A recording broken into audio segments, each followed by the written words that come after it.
Honesty, dishonesty.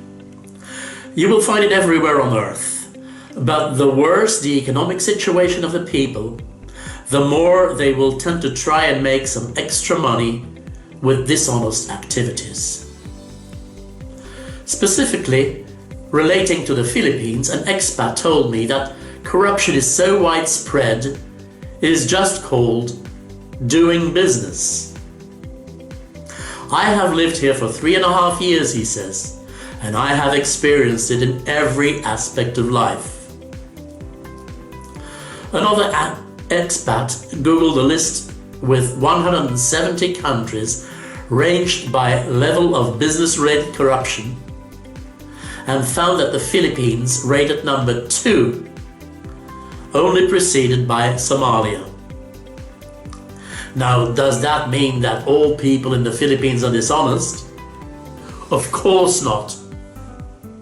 Just like there are good cooks in the UK, good drivers in Italy, and good lovers in Switzerland.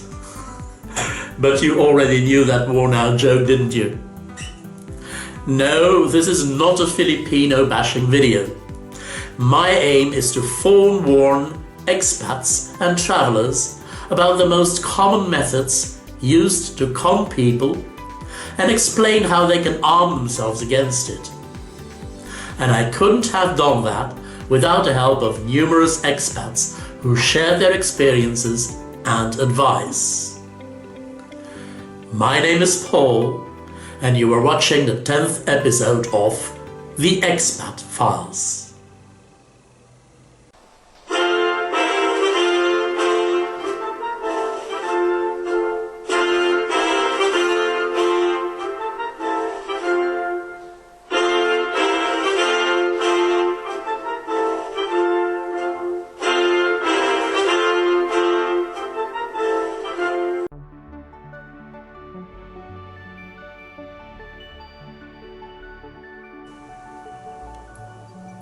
Once again, I received lots of input from the expat community.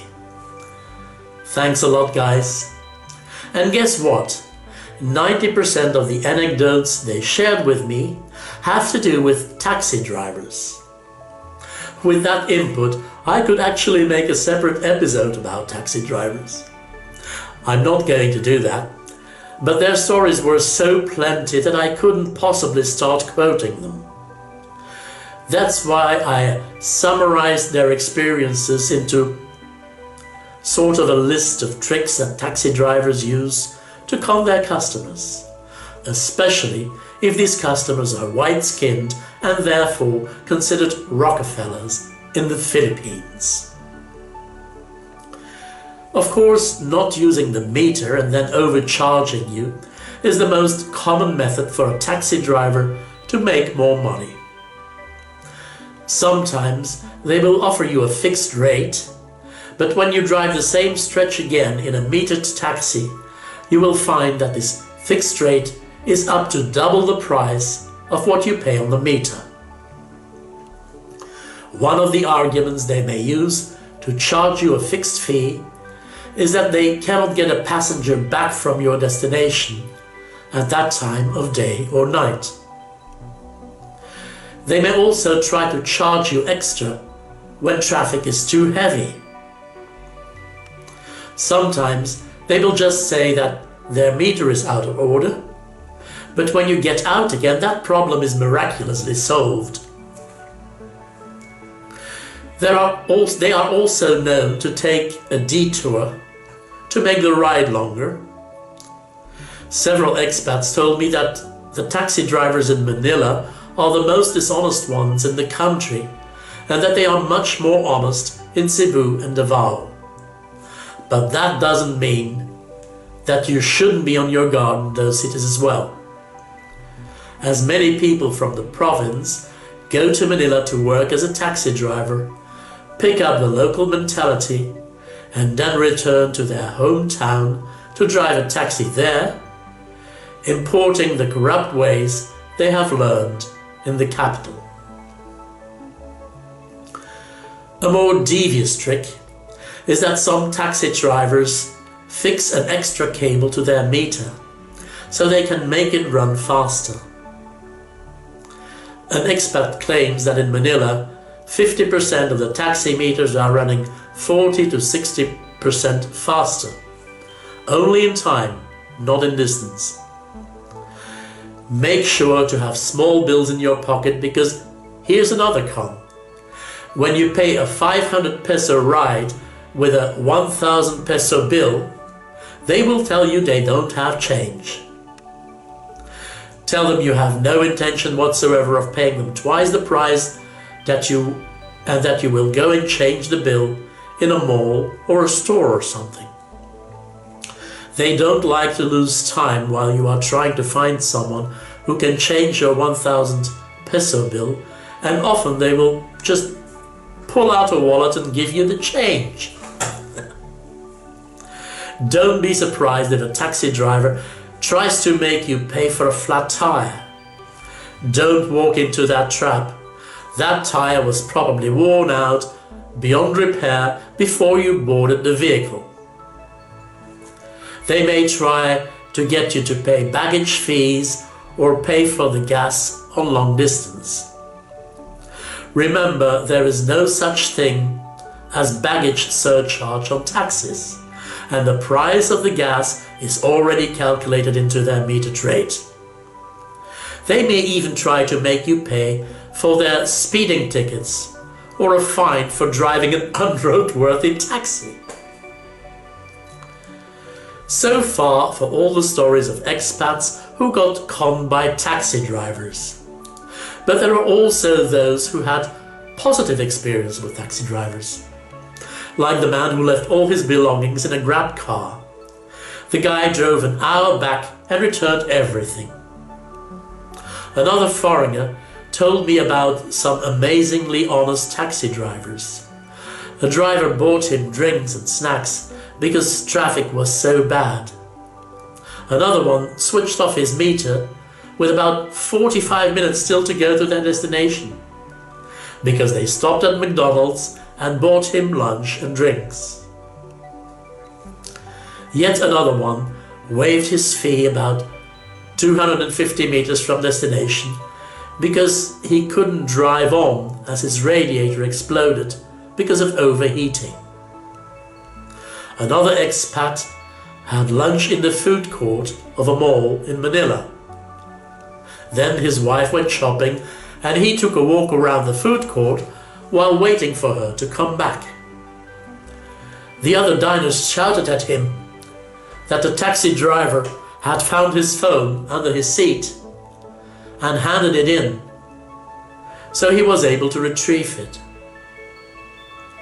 So never assume that people will be dishonest, but always be prepared to react appropriately in case they are.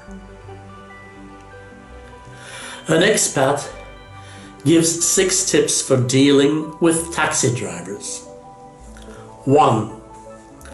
Go ahead and pay a metered price to a destination. Then on another trip to the same destination, pay a flat rate price. That way you get to know the difference and you will find the metered price to be cheaper. 2. Do not tell a taxi driver that it's your first time in the Philippines. 3. Try not to travel in a taxi at peak traffic hours. 4. Always tell the driver when he explains it is best to pay a flat rate because of traffic, that traffic is not your fault. 5. Once you know what a flat rate and a meter cost is to a certain destination, don't be shy to shop drivers, but always be polite while doing so. Otherwise, you might have to move a block or two to shop a driver. 6. Always use people skills with taxi drivers. Even what you think is expensive is still just small change. Another expat offers expert advice, having worked as a taxi driver in Chicago before. He knows the tricks of the trade and offers to share them with us. Here we go. Whether you arrive in Cebu or Metro Manila, it is best to already know in which hotel you will be staying and have a reservation. Have a fair amount of local currency in smaller denominations such as 20s, 50s, 100s and 500s, because the local taxi drivers are famous for not having change, in spite of the fact that they drive day and night for cash only and don't take credit cards. If you arrive without a hotel reservation or a hotel in mind, then your first encounter going out the front door of either airport is likely to be with a huckster trying to direct you into a courtesy car with a discount ride voucher to a hotel of their choice. Giving the voucher to the driver commits the rider to paying between 300 and 600 pesos for a ride to a nearby hotel that would typically cost 100 or 200 on a metered taxi. And make no mistake about it, the hotel is going to be mediocre at best, with rates that are typically not the same as indicated on their website. Before even getting into a taxi, tell the driver where you are going and to put the ride on the meter. If he refuses, move on to the next taxi. That is perfectly acceptable, because if you don't assert yourself, they are not going to respect you anyway. Some will even agree, and once you are in the car, avoid to use the meter anyway. When that happens, tell him to pull over and let you out. If he refuses, promise to grab the wheel and put his car onto the nearest sidewalk for him, if he doesn't. Because it is quite common to charge you between 1,000 and 5,000 pesos by the time you get where you're going, with threats of calling the cops if you don't pay up. And make no mistake about it, there are very few, if any, protections for foreigners under Philippine law, and cops typically get a piece of the cake.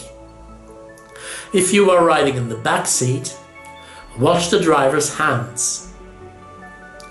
I have it on authority that some are still gassing riders to sleep with spray bottles of chloroform while robbing them blind. This former US taxi driver realizes that some viewers will accuse him of negative stereotyping and says, and I have already polished his language, that he doesn't care because he wouldn't be doing anybody any favors by pretending that hacks, hucksters and hustlers are not a common reality in the Philippines.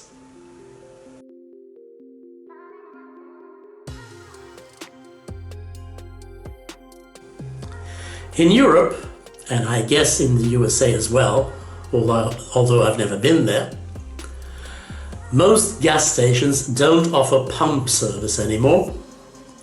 It's all self-service. You put your credit card in the slot, type in your code and the number of the pump, and you're all set to go. After you finish fueling your car, the correct amount will automatically be taken off your card. No corruption possible.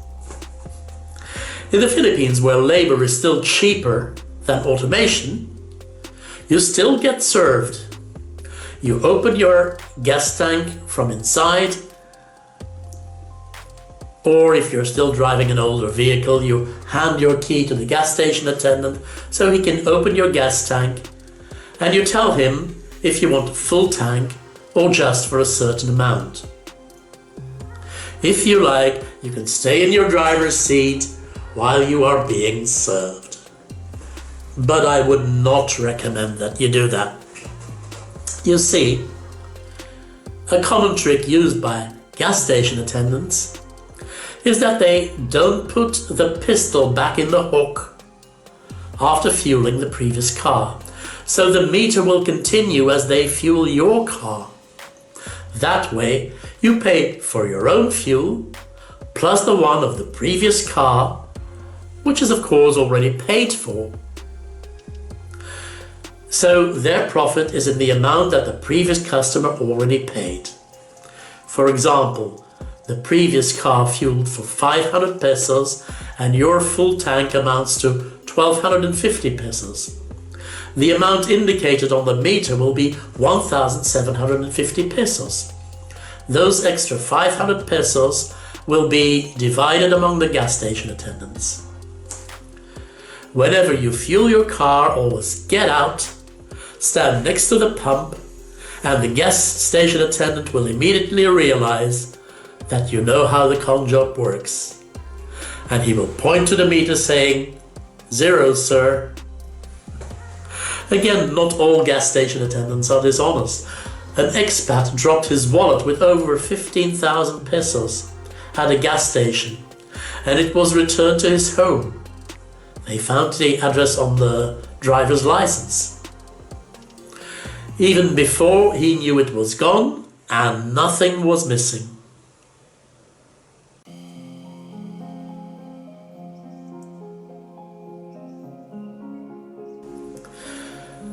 This brings us to police officers. In most Western countries, one would expect a law enforcer to be honest, right? Well, in the Philippines, I wouldn't bet my life on it. Sure, many of them will be honest and helpful, but be aware that their uniform doesn't come with a guarantee for trustworthiness. One of the contributing expats says, "I was in Dumaguete in 2017 and went to pull out from a parking lot. What I didn't see was a police jeep passing the wooden buggy coming up the road and getting in my lane. I turned the bike hard and the jeep just hit my mirror and knocked me down. They quickly hit their brakes and helped me up. Then they told me they had to call it in. Next thing I heard was tires squealing as they drove away from the accident that was clearly their fault. All in all, I was okay. I kind of chalked it up as a funny experience that cost me the fee to buy a new mirror."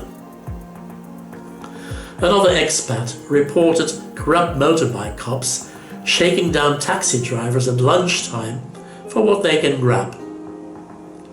Someone else confirmed that merienda money, that is, money for snacks, is handed over when a license is checked, but only when a local is driving.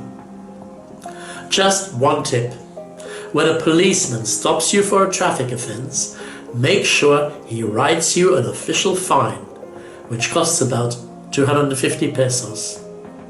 Often they will ask you for much larger amounts, like 1,000 or 2,000, and not give you a fine. That money goes straight into their pocket. When you are living long-term in the Philippines, it pays off to make friends with the chief of police, the mayor, or someone else in authority, and make sure his number is in your cell phone. When police try to extort money from you and you pull out your phone saying, "Let me just hear what your boss has to say about this," expect a quick change in attitude.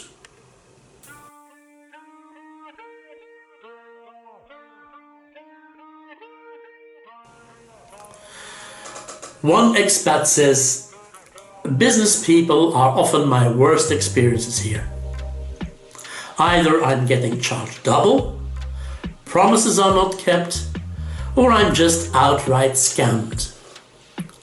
Salespeople, however, are usually very polite and helpful, especially compared with those in Canada, the UK and Norway.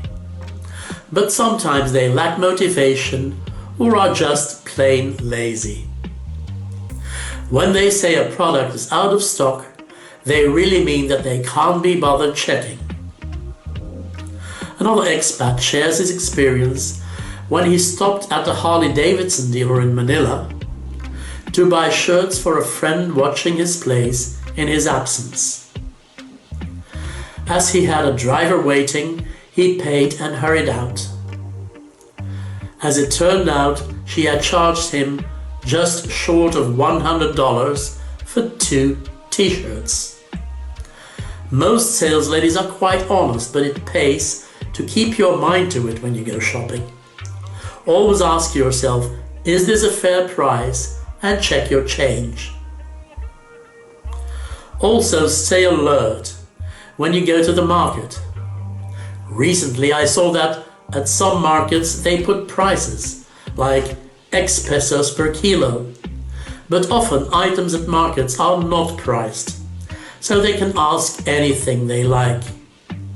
If you have a white complexion, don't be surprised if you pay double the price of the Filipina right next to you. It therefore pays off to let your wife or girlfriend do the shopping. If you do go to the market together, walk a few meters in front of her and pretend not to know each other. It can save you quite some money by the end of the day.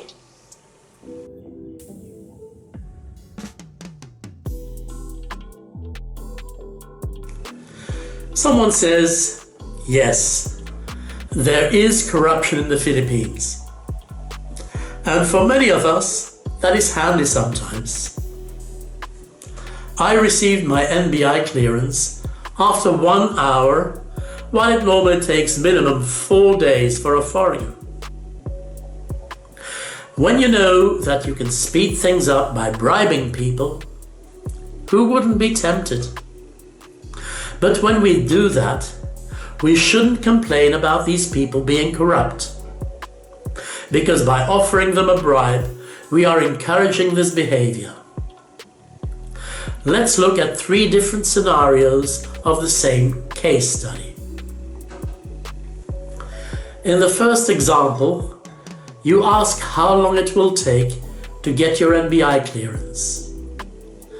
The man replies, well, normally it takes 4 days, but if you give me 1,000 pesos, I will do it immediately for you, sir. That's extortion. In the second example, you say, 4 days? I was hoping to walk out with it today. How about if I make it worth your while? 1,000 pesos if you make that possible. Now you're offering him a bribe. In the third example, you say, 4 days? I was hoping to walk out with it today.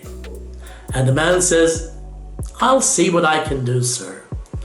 No money is offered or requested. 1 hour later, he's there with your clearance. Now you say, that was fast. Thank you so much. Here, this is for a job well done, and you give him 1,000 pesos. Now you are rewarding him. It's a small difference, but it's the difference between encouraging dishonesty and rewarding honesty. No harm in trying. Thanks to all participating expats for sharing your experience with me so I could, in turn, share them with my viewers. Thanks also to these viewers, and if you like this episode of Home Base Belgium, please like, comment and subscribe. See you next time.